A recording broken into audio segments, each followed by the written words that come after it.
오늘 본문은 아마 여러분들이 읽으시면서도 이게 갑자기 무슨 소린가 아마 싶을 수도 있을 겁니다. 오늘 본문은 사실 지금까지 쭉 흘러왔던 다윗 이야기의 큰 흐름과는 크게 관계가 없는 하나의 에피소드, 하나의 그 단편 이야기입니다. 그러나 생각해 보면 다윗의 일생에 얼마나 많은 그 하나하나의 이야기들이 있었겠습니까? 이제 그럼에도 불구하고 오늘 이 이야기를 굳이 선택해서 이 말씀 속에 기록이 되어 있다는 건 뭘 의미하겠어요? 하나님께서 이 말씀을 통해 당신 백성들에게, 우리들에게 뭔가 꼭 전하고픈 메시지가 있으니까 큰 흐름에 관계없는 어떤 이야기를 다윗 삶의 그 말년 부분에 이렇게 집어넣고 있는 것이죠. 오늘 사건은 이런 것입니다. 다윗이 왕으로 재위하고 있던 어떤 시점에, 정확하게 어떤 시점이라고 나와 있지 않지만, 왜냐하면 그게 중요한 게 아니라 이 사건 자체, 그리고 사건이 주는 메시지가 중요하니까 그 어떤 시점에 흉년이 들었는데 그냥 잠깐 흉년이 왔다 간 게 아니라 3년 동안 아주 극심한 그런 흉년이 찾아온 것입니다. 여러분, 하나님께서 우리에게 당신의 말씀을 전하는 여러 방법이 있겠죠. 이 시간도 저도 간절히 바라고 우리가 기대하기는 하나님께서 저를 통하여 당신의 음성을 우리에게 전하는 그런 시간인 것입니다. 우리가 잘 알고 있는 이 성경도 하나님께서 당신의 말씀을 전하는 것입니다. 또는 우리가 침묵 가운데 우리의 마음을 내려놓고 주의 음성을 듣고자 하는 것도 주께서 우리에게 말씀하시는 것을 기다리는 겁니다. 그런데 여러분, 하나님께서 가장 많이 사용하시는 당신의 의사 전달 방법이 뭘 것 같습니까? 아무래도 우리들에겐요, 우리가 살아가는 그냥 일상의 삶입니다. 하나님은 상황을 통해서 우리에게 많은 말씀들을 하고 계시죠. 우리가 잘 듣지 못해서 그런 것이죠. 그렇다면 우리가 꼭 갖춰야 될 그 지혜랄까 능력은 뭐겠어요? 그 상황을 통해서 말씀하시는 하나님의 음성을 들을 줄 알아야 하는 것이고, 그렇다는 건 우리가 살고 있는 상황, 현상, 너머에 있는 어떤 의미, 이게 뭐를 의미할까라는 것을 찾아야 하는 것이고, 그걸 다른 말로 하면 우리가 자주 사용하는 단어, 성찰이라는 것입니다. 내 삶에 이런 일이 있는데 하나님께서 이 일을 통하여 내게 무엇을 말씀하고자 하시는 걸까를 다시 깊이 살펴보는 것. 쓱 지나갔던 내 감정과 어떤 그 상황에서 벌어진 일들 너머에 있는 어떤 자리로 가서 하나님의 마음을 찾아보는 것. 이게 꼭 필요하다고 하는 것이죠. 이 계속되는 기근 동안, 3년이나 계속되는 기근 동안 어떻게 될 수 있냐 하면 그 기근의 상황을 염려하고, 이 흉년의 상황을, 이 백성들이 먹고 살아야 되는데 그게 없어가지고 이런 상황을 어떻게 해결해 갈까라고 하는 해결책에만 몰두하고 있을 수도 당연히 있지 않겠습니까? 우리의 삶에 어떤 고난과 어려움이 닥쳐왔을 때 우리는 그저 그 상황의 어려움과 그것의 아픔과 이걸 어떻게 풀어갈까 하는데 우리의 온 정신이 쏟아지는 경우가 많단 말이죠. 근데 오늘 1절을 한번 보십시오, 여러분. 다윗의 시대에 해를 거듭하여 연속적으로 3년 동안이나 기근이 있으므로 다윗이 여호와 앞에서 어떤 간구했다라고 기록합니다. 처음 다윗의 간구는 뭐였겠어요? 처음 흉년이 들고 사람들이 먹을 게 없다고 하고 고통받는다 했을 때 그냥 처음엔 당연히 우리 모두가 그러는 것처럼, 하나님 지금 우리에게 이렇게 비가 내리잖아, 기근이 들었습니다. 하나님 우리에게 비를 내려주십시오. 그리고 지금 이 위기를 어떻게 풀어가면 좋겠습니까? 하고 하나님께 그 방법을, 그걸 이제 물었겠죠. 근데 그게 지속되는 거예요. 지속되니까 이제 다윗은 그런 영적 통찰이 있는 사람이었으니까 지금까지는 계속 그것을 염려하고 어떻게 이 문제를 풀어갈까요? 라고 하는 해결책만을 하나님께 구했다면 이제 어떤 질문들이 나오기 시작했을까요? 하나님, 우리에게 이렇게 기근이, 흉년이 계속되고 있는데 그렇다면 이 상황을 통해서 하나님께서 뭔가 우리에게 말씀하고자 하시는 것이 있습니까? 라고 묻기 시작한 거겠지요. 그랬을 때 여러분 이제 그 하나님의 대답이 그 1절 뒷부분에 있습니다. 여호와께서 대답하십니다. 이는 사울과 피를 흘린 그 사울의 집 그들로 말미암음이다. 왜냐하면 그들이 기브온 사람을 죽였던 사건 때문에 내가 지금 너희에게 뭔가 이렇게 강하게 말하고 있다. 이렇게 말씀하신 겁니다. 이 이야기는 역사적인 배경이 좀 있습니다. 여호수아 때입니다. 여호수아가 모세가 죽고 지도자가 됐죠. 지도자가 되고 난 후에 비로소 이스라엘 백성들은 그 요단강을 건너서 히브리 땅, 가나안 땅으로 이제 가나안 점령 전쟁을 시작합니다. 우리가 알다시피 첫 번째 전쟁이 소위 그 여리고성을 점령하는, 이렇게 돌고 소리 지르고 무너지고 이런 이야기 있잖아요. 그 다음엔 아이라고 하는 성을 또 점령하는 이런 이야기들이 이제 나오고 그런 상황들이 있는데, 그때 이제 어떤 사건 하나가 있냐 하면, 그 가나안 땅이라고 하는 가나안 땅에는 가나안 족속만 있는 게 아니라 7족속이 있었습니다. 뭐 가나안, 기르가스, 히위 뭐 이런 족속들이 있었는데, 그 중에 아모리 족속이라고 있었는데, 그 아모리 족속의 한 작은 지파인 기브온, 오늘 나오고 있는 그 기브온 사람을 죽였다 그랬는데, 기브온 사람들이 거기 있었던 거예요. 근데 이제 이 사람들이 지금 이 돌아가는 상황을 이렇게 보니까, 여호수아가 지금 들어와 가지고 막 전쟁이 시작되고 이런 상황을 보니까 알겠는 거예요. 뭘 알겠냐 하면, 모세가 처음 지도자로 애굽을 나올 때로부터 40년 동안 그들이 뭐 하나님께서는 그들이 좀 헤매고 이런 것도 놔두셨지만 전쟁을 치를 때마다 어떤 놀라운 경험들이 일어나지 않습니까? 그걸 이들이 알고 있었어요. 또 요단을 건너는 사건이나 요단을 건너와 가지고 여리고성을 점령하는 사건이나 이런 것들을 다 보면서, 특히 여호와 하나님께서 가나안 땅에 들어가면 거기 있는 족속들과 혼인하거나 함께 더불어 살지 말라 그랬거든요. 이들이 무너질 것을, 이들의 가치관이 무너질 것을 알았기 때문에. 그래서 그 전쟁은 실제로 가나안에 있는 사람들을 멸절하는 전쟁이었어요. 근데 이들이 그걸 알고는 꾀를 냅니다.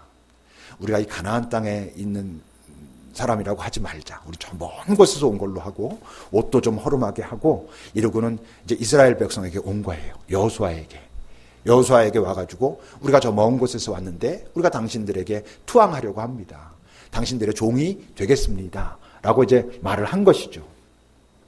이제 그렇게 말을 하니까 여호수아가 그것을 그냥 있는 그대로 받아줍니다. 오케이. 너희들이 뭐 먼 곳에서 왔고 그렇다고 한다면 우리가 너희를 그냥 종으로 삼아주겠다. 받아들여주겠다. 한 거예요. 근데 이제 나중에 여호수아가 그걸 압니다. 여러분, 여호수아 9장 22절부터 한번 보세요. 이제 그걸 알고는, 얘네들이 실제로는 이 가나안 땅에 있었던 애들이란 걸 안 거야.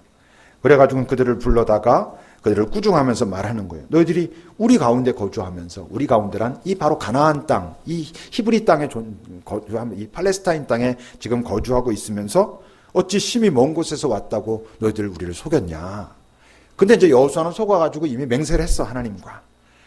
그러면 이제 너희들이 저주를 받을 것이다. 그래서 대를 이어 종이 돼가지고 하나님의 집을 위하여 나무를 패는 그런 역할을 너희들이 앞으로 계속 그렇게 감당하게 될 거야. 그랬을 때 그들이 대답합니다.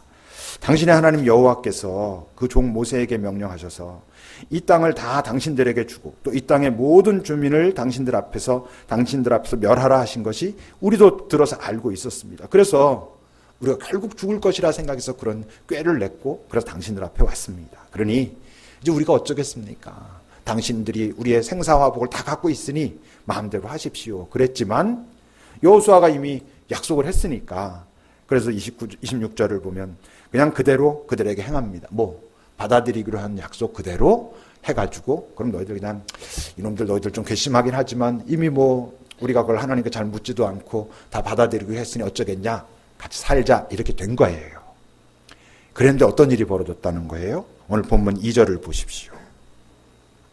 그 기브온 사람들은 이스라엘 족속이 아니지만 아모리 사람 중에서 남은 자였는데, 이스라엘 족속들이 전에, 언제? 그 여호수아 때 그들에게 맹세했는데, 사울이 어떻게 했다고? 이스라엘과 유다 족속을 위하여 열심을 가지고 그들을 죽이고자 하였고 실제로 죽인 거예요. 그 사건이 있었고 오래 지났지만 지금 하나님께서 이 기근과 이런 것들을 통해서 다윗에게 이 말씀을 하고 계셨던 거지요.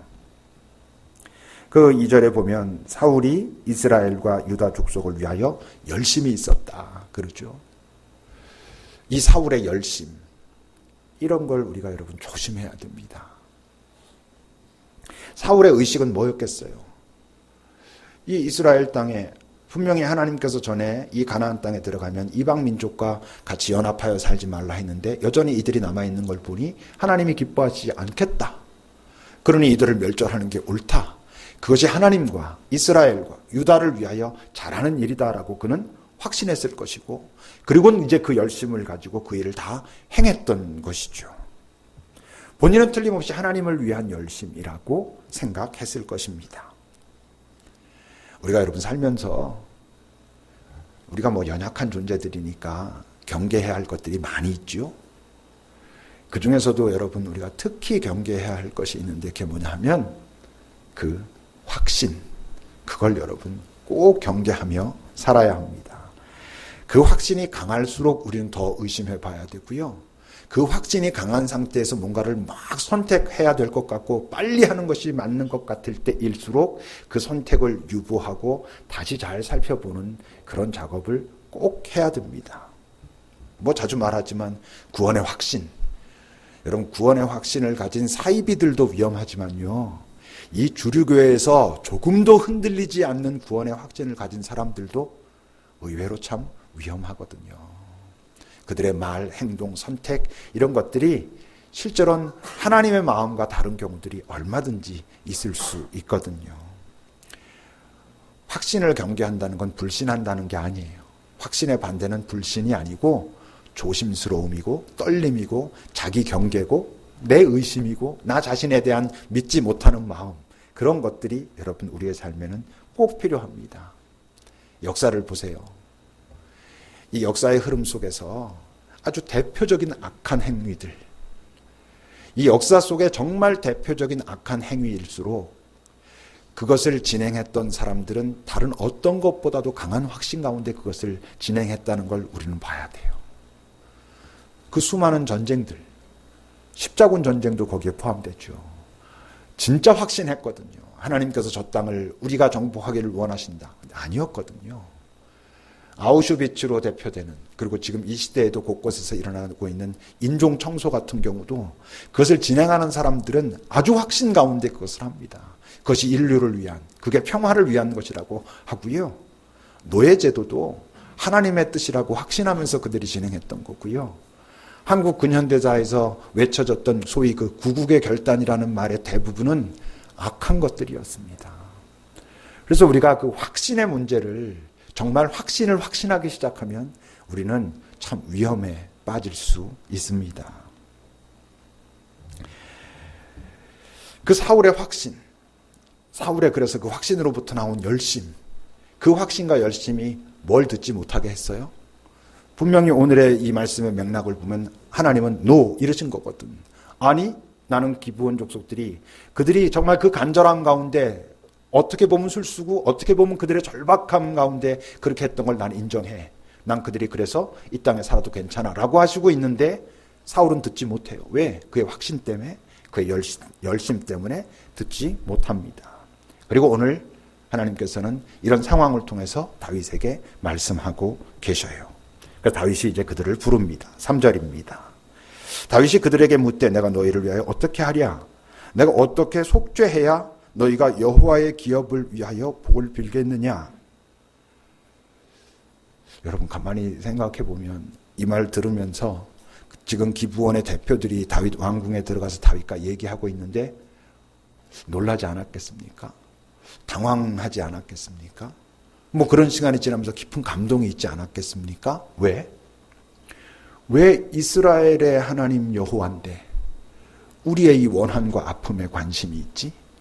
왜 우리의 이 억울함에 관심이 있지? 왜 다윗이 지금 우리에게 이스라엘을 대표해서 속죄하겠노라고 우리를 불러서 말하고 있지? 왜 우리의 기도가 이들의 삶을 풀어줄 수 있다라고 말하고 있지? 뭐 이러지 않았겠어요? 이들이 기도했을까요? 어떻게 기도를 해요? 그 하나님이 자기네들의 하나님이라고 하는 그런 확신이 없는데 어떻게 그런 기도를 했겠어요? 그때 이제 그들이 대답합니다. 사울과 그의 집과 우리 사이의 문제는 은금에 있지 않습니다 라고 말해요. 그만큼 원한이 깊다는 거예요. 실제로 다윗은 이런 정도로 해결하고 싶어 했을 수도 있죠. 왜냐하면 다른 어떤 것으로 이스라엘에 다른 문제가 생기면 왕으로서 곤란할 수 있지 않겠어요. 그러니까 돈으로 이렇게 좀 그들한테 위로하고 싶었는데 마치 우리 지금 위안부 문제들처럼. 근데 이들이 말하는 거예요. 그런 문제가 아닙니다. 뭘 의미해요? 우리의 속 깊은 곳에 있는 원한의 문제입니다. 그래요. 그러면서도 또 이스라엘 가운데서 사람을 죽이는 문제도 우리에게 있지 않습니다. 무슨 뜻이에요? 우린 지금 이스라엘의 종으로 낮은 그런 사람들로 있기 때문에 우리가 이스라엘 사람을 뭐 우리 힘으로 죽이고 이런 것도 안 되니까 우리는 해결할 수 있는 방법이 없습니다. 라고 말하고 있는 거예요. 거기에 대해서 다윗이 뭐라 그럽니까? 너희가 말하는 대로 할게. 이러는 거죠. 그러니 우리가 이미 알고 있지만 꼭 기억해야 하는 건 하나님은 작은 우리들, 그들만의 하나님이 절대 아니라는 거예요.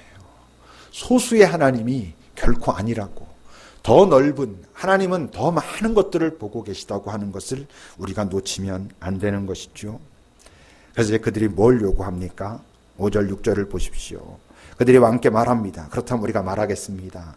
우리를 학살했고 또 우리를 멸해서 이스라엘 영토 내에 머물지 못하게 하려고 모해한 사람 누구? 사울. 그의 자손 7사람을 우리에게 내주십시오. 그러면 여호와께서 택하신 사울의 고을 기브아에 가가지고 그들의 목을 달겠습니다. 그러는 거예요. 그러니까 이들이 7사람 정도 내주십시오 한 게 어떻게 보면 7사람 생명도 귀하다 할 수 있지만 참 소심하기도 하고, 근데 또 그것을 사울의 고을에 가가지고 그 원수를 갚겠다고 하는 걸 보면 이들 안에 깊은 원한이 있는 것도 있고 이제 이런 상황인 거죠. 그래서 그 다음에 보면 다윗이 어떻게 합니까? 사울의 2 아들과 사울의 외손자 5, 사울의 딸 중에 메랍이라고 하는 첫째 딸이 있어요. 원래는 이 딸을 다윗에게 주기로 했다가 마음이 틀려가지고 안 주죠. 근데 그 메랍이 낳은 아들 5, 그러니까 사울에겐 외손주죠. 그러니까 사울의 아들 2명과 외손자 5을 기브온 사람들에게 주고 그들을 죽입니다. 근데 이제 또 그 7사람도 억울하죠. 그들도 아픈 거죠. 이런 이제 말씀을 쭉 읽다 보면 다른 건 눈에 들어오지 않고 이제 그것만 딱 보이는 거예요. 이렇게 하시는 하나님은 또 선한가? 그럼 이들의 억울함은 어떻게 하는가? 그것만 눈에 들어오고 다른 건 아무것도 눈에 안 들어오면 어떻게 해요? 할 수 없죠. 그것도 또 그게 뭔가 내게 건드려지는 거니까 그걸 갖고 하나님 앞에 또 서는 거예요. 하나님, 참 이것만 죄겐 들어오고 이게 자꾸 저를 괴롭힙니다. 하나님 앞에서 그 부분을 다루어야죠. 근데 분명한 건 명쾌한 답은 없을 거예요. 그렇죠? 그러나 이거 하나는 생각해야죠. 아까도 말한 것처럼 다윗의 이야기 속에는 여러 이야기들이 있을 텐데 왜 굳이 이 이야기를 오늘 우리에게 들려주실까? 할 때 그의 의도가 뭘까? 이렇게 복수하면 안 된다. 하나님이 이렇게 복수했다. 이걸 고민해봐라. 이런 문제일까? 아니겠죠. 1절을 여러분 다시 보세요. 거기 이런 말씀이 있죠. 여호와께서 이르시되 이는 사울과 피를 흘린 그의 집, 더 정확하게 표현하면 피를 흘리게 한 그의 집이란 얘기예요. 그들이 기브온 사람들의 피를 흘리게 했다라고 말씀하고 계시는 거죠. 제일 첫 번째 살인, 가인의 살인 사건을 여러분 보세요. 창세기 4장 10절입니다. 가인이 아벨을 죽이지요. 하나님께서 가인에게 오셔서 네 아들, 네 동생 아벨이 어디 있냐? 그때 이제 가인이 뻗쟁깁니다. 제가 어떻게 합니까? 제가 개 지키는 사람입니까? 이럴 때 하나님의 말씀입니다. 네가 도대체 무엇을 그에게 하였느냐?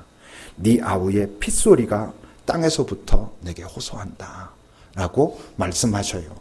그 말씀과 지금 비슷한 맥락의 말씀을 하나님이 하시는 거예요. 다시 말하면 오늘 이 말씀 속엔 우리가 어떤 부분, 이건 그럼 뭐지? 라고 할 수 있는 부분이 충분히 있지만 오늘 이 메시지를 통해서 우리에게 하고자 하는 핵심 메시지는 뭐예요? 하나님이 결코 약자의 눈물을 잊지 않으신다는 거예요. 그 당시에는 넘어가는 것 같아도 하나님은 그것을 기억하고 계시다라는 거예요. 사울의 입장에서만 보면 이 사건은, 사울이 그 사건을 벌일 때 그 사건은 어때요? 자기의 확신이 있었고 열심이 있었고 최선을 다해서 그 일을 했고 그 일이 잘 결정됐어요. 그래서 기브온 사람들의 대부분이 멸절됐어요. 사울은 자기의 신하들과 함께 우리가 참 하나님을 위해서 좋은 일을 잘했다 그랬을 거예요. 그렇게 인정됐어요. 그러고 나서 시간이 한참 지난 거예요. 근데 하나님이 뭐라 말씀하시냐면 그때 내가 가만히 있는 듯했지만 그러지 않았어. 나는 노라고 계속 말했고 내가 지금이라도 그들의 아픔과 원한을 풀어야 되겠다라고 말씀하고 계셔요. 이 시대에 하나님이 정말 싫어하실 게 있어요. 뭐 여러 가지 있죠. 근데 그 사건마다 하나님이 참 정말 속상해하고 막 분노하실 모습이 좀 뭐라 생각하냐면 소위 그 갑질이에요. 갑질은 가진 자가 갖지 않은 자를 단순히 가진 자의 어떤 것을 누리는 게 아니라 갖지 않은 자를 괴롭히고 멸시하고 그 존재 자체를 망가뜨리는 일이잖아요. 하나님이 참 그 갑질을 참 싫어하실 것 같아요. 지금 우리 사회에서도 그런 갑질들은 많이 일어나고 있어요.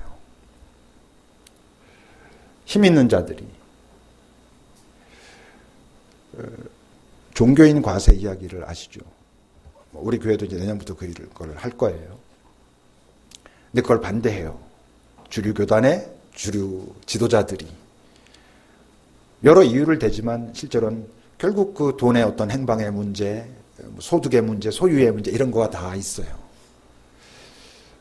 그런 것은 반대하는데 주류교단의 대표 몇 명들이 모여가지고 약자들, 소수자들 그들은 정죄하고 그들에게 무례하고 무지해요. 함부로 결정하고 함부로 말해요. 실제로 이 세상에 우리가 약자라고 말하는 사람들 중엔 사실 약자일 필요가 없는 사람들이 있어요. 약자가 아니야. 단순히 소수일 뿐이야. 근데 이 세상의 질서는 자칫 잘못하면 소수를 약자로 몰아가고 약자로 대우하고 그래서 약자처럼 돼버리는 이런 어처구니 없는 일들이 실제로 많이 벌어지고 있어요. 임보라 목사라고 혹시 여러분 들어보셨어요? 향린 공동체의 한 작은 교회의 목사예요. 그는 오래전부터 소수자들과 함께 같이 더불어 살아왔어요. 하나님은 당신들도 틀림없이 사랑하십니다. 라고 하며 신학적으로 주류 신학에 어떤 이건 좀 문제가 있는데 할 수 있다고 저는 생각해요. 근데 주류 교단의 그 대표들이 모여서 임보라 목사를 그는 이단성이 있다라고 정죄를 했어요. 그렇게 해가고 있어요. 와서 해명하라는데 내가 거길 왜 가냐? 안 갔죠. 기장측 교회 목사예요. 뭐 여기 우리 안에도 여러 생각들이 있을 수 있죠. 좀 분명히 말할 수 있어요. 오늘 옳지 않아요. 뭐 슬프지만 그 주류 교단이라고 말한 데는 우리 교단도 있어요. 그러니까 이거 어디서 교단에서 들으면서 끌려가가지고 너 뭐냐 이렇게 될지도 몰라요. 그래서 제가 인정할 수가 없어요. 그들은 그들의 눈물과 마주치지 않아요.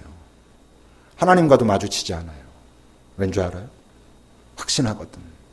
하나님의 뜻이 무엇인지 정확하게 알고 있다라고 그들이 알고 있거든. 그래서 그 부분에 대해서 열심을 내거든. 어쩌면 사울이 그랬던 것처럼. 갈등이 없어요. 단호해요. 분명해요. 근데 어쩌면 하나님은 아니, 그렇지 않아 이러실 수 있어요. 예수님도 예수님 시대에 이단이었어요. 그래서 정죄받았어요. 이 자가 지금 하나님을 욕되게 한다. 하나님의 뜻과 마음이 어디에 있는지도 알지 못하는 자가 와가지고 세상을 어지럽힌다 이랬어요. 심지어 어떤 사람들은 이 시대에 이제 우리는 정직하고 바른 이단이 돼야 된다. 뭐 이런 선동을 하는 사람들도 있어요. 긍정적인 의미로 말하는 거예요.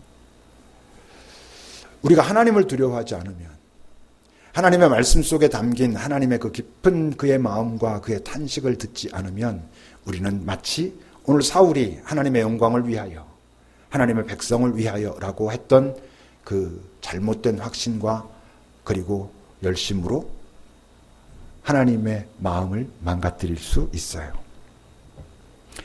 우리가 꼭 알아야 될 게 있어요. 우리가 예수를 믿으면서 변해가야 할 것이 있는데 그건 뭐냐 하면 우리가 그동안 사용해왔던 익숙하게 인식해왔던 단어들의 정의예요. 예수를 알기 전에 행복과 예수를 알고 점점 그와 관계가 깊어지고 난 다음에 행복이란 단어의 정의는 변해야 되는 거죠. 예수를 알기 전에 사랑이라고 하는 것이 갖고 있는 모습과 범위와 예수를 알고 난 후에 사랑이라고 하는 그 모습과 범위는 달라져야 되는 것이죠. 또 하나 아주 중요하게 달라져야 할 것이 있어요. 약자라는 거예요. 우리가 일반적으로 생각하고 있는 약자의 정의와 예수님의 약자의 정의는 달라요. 부산 여중생 사건. 섬뜩하죠. 참담하죠. 서글프기도 하죠. 벌을 받아야죠. 그 피해자가 겪었을 그 공포와 또 그 부모들이 지금 당하고 있는 아픔들을 생각해 보면 틀림없이 벌을 받아야 합니다. 예수님께서 오늘 근데 그들에게 오시면 그 가해자 아이들 지금 감옥에 갇혀서 어쩌면 지금 또 다른 술수를 쓰고 있을 수도 있죠. 머릿속에서는 어떻게 하면 빠져나갈까, 내 나이 뭐 어쩌고 저쩌고 하면서 난 아직 미성년자니까 이러면서 하고 있는 그 교활해 보이는 뻔뻔해 보이는 그 아이들을 보시는 예수님의 마음은 어떠실 것 같아요? 약자죠. 그 아이들도 약자예요. 마태복음 25장 44절 45절을 보십시오.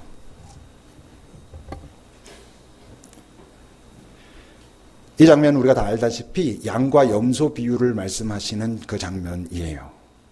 이 이야기는 염소로 명명된, 다시 말해서 너희들은 나랑 관계가 없어 라고 그 예수님의 꾸중을 듣는 사람들과의 그 이야기예요. 너희들은 내가 헐벗었을 때, 목말랐을 때, 나그네 됐을 때, 병들었을 때, 옥에 갇혔을 때 나를 도와주지 않았다. 이랬을 때 그들의 항변이에요. 그들이 대답합니다. 주여, 우리가 어느 때 주께서 줄이신 것, 목마르신 것, 나그네 되신 것, 헐벗으신 것, 병든 것, 옥에 갇히신 것을 보고 우리가 공양하지 않았습니까? 섬기지 않았습니까? 라고 항변해요. 그때 예수님이 말씀하셔요. 임금이 대답해요. 지극히 작은 자 하나에게 하지 않은 게 나에게 하지 않은 것이다. 그러셨어요. 줄인 자, 목마른 자, 나그네 된 자, 헐벗은 자, 병든 자, 옥에 갇힌 자 속에는 착한 약자만 있는 게 아니에요. 우리는 그래도 착한 약자에게는, 말 잘 듣는 약자에게는, 온순한 약자에게는 기꺼이 우리 어떤 것들을 나눌 수 있어요. 이 말씀 속에 있는 대표적으로 옥에 갇힌 자들이란 단순히 하나님 일에 충성하다가 지금 핍박받고 있는 자만을 얘기하는 게 아니에요. 이 속에는 요즘에 우리로 말하면 흉악범들, 강간한 자들, 살인자들, 연쇄살인범들, 물론 부산 여중생도 이 안에 있어요. 그러면 약자라는 거예요. 다행이죠. 그래도 뭐가 다행이냐면 옥에 있는 자들을 빼내주라 이러시진 않아요. 왜냐하면 피해자들, 그들의 아픔을 주님이 먼저 아시니까, 그들의 그 안타까움과 속상함과 그에 당한 그 장면들을 아시니까, 그들과 함께 하시니까, 또 이 땅에서의 건강한 질서는 지켜져야 될 부분들이 분명 있는 것들이니까 그렇게 하진 않아요. 그렇지만 그들을 빼내줘, 아무렇지도 않았고 좀 괜찮아 라고 하시진 않지만 뭐라 말씀하시는 거냐면 그들 속에서 흐르고 있는 눈물도 너희는 봐야 돼 라고 말씀하시는 거예요. 그들의 겉모습은 여전히 뻔뻔할 수도 있어요. 아주 교활해요. 얄미워요. 아우 저것들은 뭐 어떻게 해줄 필요가 없어 라고 일감으로 우리에게 올라올 수 있는 그런 상황에 있고 그런 태도를 보이는 아이들 또는 사람들이 얼마든지 있어요. 근데 예수님은 근데 그들의 안에 그들 스스로도 자각하지 못하는 그 안에는 깊은 영혼의 탄식과 아픔이 있다는 걸 너희들은 봐야 돼 이러시는 거예요. 그건 어렵죠.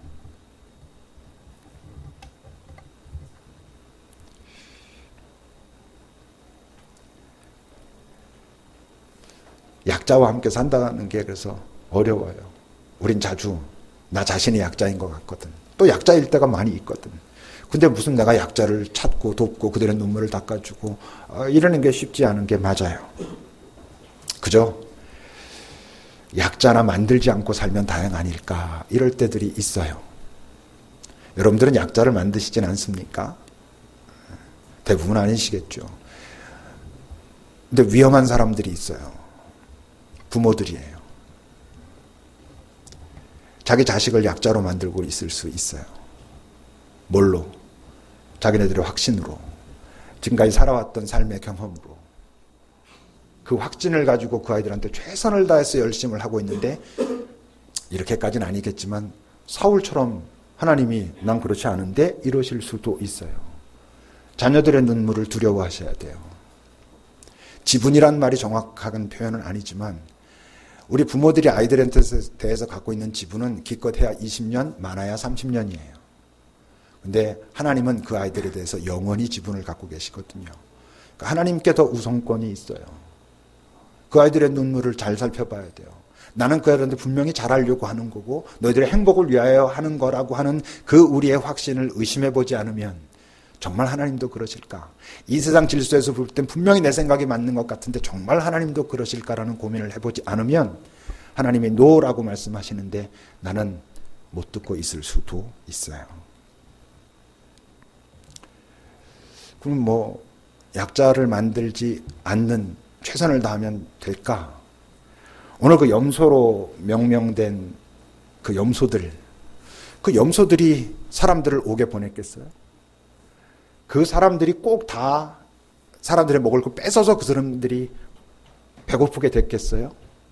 아니죠. 그들이 그들을 그렇게 만들진 않았을 수도 있어요. 그 말씀 속에 담겨진 뜻은 너희들이 그렇게 만들지 않았으면 책임이 없다고 말하면 안 돼. 이러는 거예요. 너희들이 그렇게 만들지 않았어도 네 주변에 눈물 흘리는 자가 있다면 너에겐 그 눈물에 책임이 있다는 것을 기억해야 돼.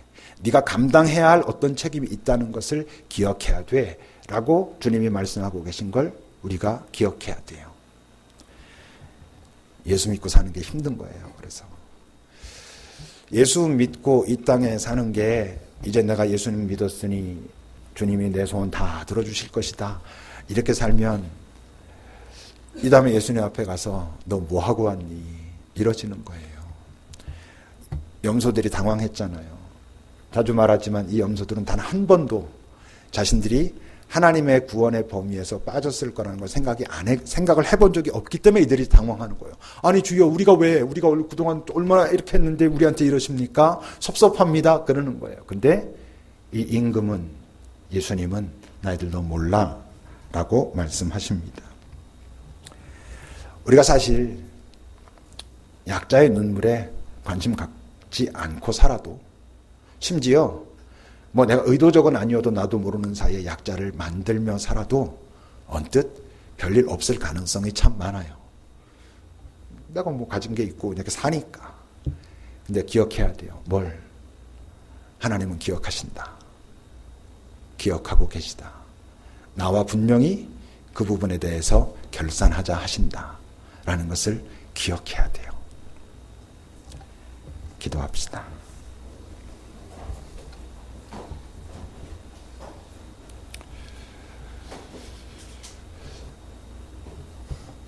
우린 자주 내가 약자인 것 같은 마음에 빠질 때가 많고 뭐 실제로 그럴 때들도 있어요. 근데도 주님은 우리에게 내가 너를 사랑한다 말씀하시면서 이제 서로 사랑하라 하셔요. 서로 사랑이 뭐라 했죠? 먼저 사랑하는 거고 대상을 가리지 않는 거고 내가 사랑해야 할 사람이 있다는 이유 때문에 사랑하는 거고 끝까지 사랑하는 거예요. 그래서 그 사랑을 하기 위해선 예수의 사랑이 내게 있지 않고선 못하는 거예요. 나는 예수님의 계명을 지키고 있는가? 우린 좀 고민해 봐야 되는 것이죠.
하나님, 우리가 주의 음성 앞에 설 때 주의 사랑과 위로와 용서, 기다림과 참으심, 그 음성은 우리를 참 편안하고 좋게 하는데, 이 땅에서 작은 예수로 당신의 사랑받은 자로 사랑받은 자답게 살라 하시는 주의 명령은 우리를 자꾸 불편하게 하고 뭔가 억울하게 하고 당황스럽게 합니다. 그러나 이 모습 이대로도 또 주님께서 인정하고 계시다는 것을 먼저 우리가 인정하게 하시고, 그러나 그렇기 때문에 그냥 이대로 살아도 되는 것은 아닌 다시 주의 사랑 앞에 더 깊이 잠겨야 함을, 그리고 그 사랑의 힘으로 우리가 내디뎌야 하는 그 한 걸음을 내디뎌야 함을, 그리고 그곳에 예수님이 계신지 확인해 보아야 함을 기억하며 살아가게 하소서. 이 땅에 많은 하나님의 백성이 있음에도 불구하고 이 땅에 하나님 나라의 맛이 보여지지 못하고 있는 이유는 우리가 예수 사랑받은 자라 말하면서도 그 예수 사랑이 우리를 통해 흘러나오지 않기 때문에, 우리가 말하는 사랑이나 이 세상이 말하는 사랑이 다르지 않기 때문인 것을 우리가 아파할 줄 알게 하소서. 하나님 앞에 부끄러워할 줄 알게 하소서. 그리고 다시 하나님 앞에 긍휼을 구하며 주의 사랑 가운데 더 깊이 들어갈 수 있는 우리가 되게 하소서. 예수님의 이름으로 기도합니다.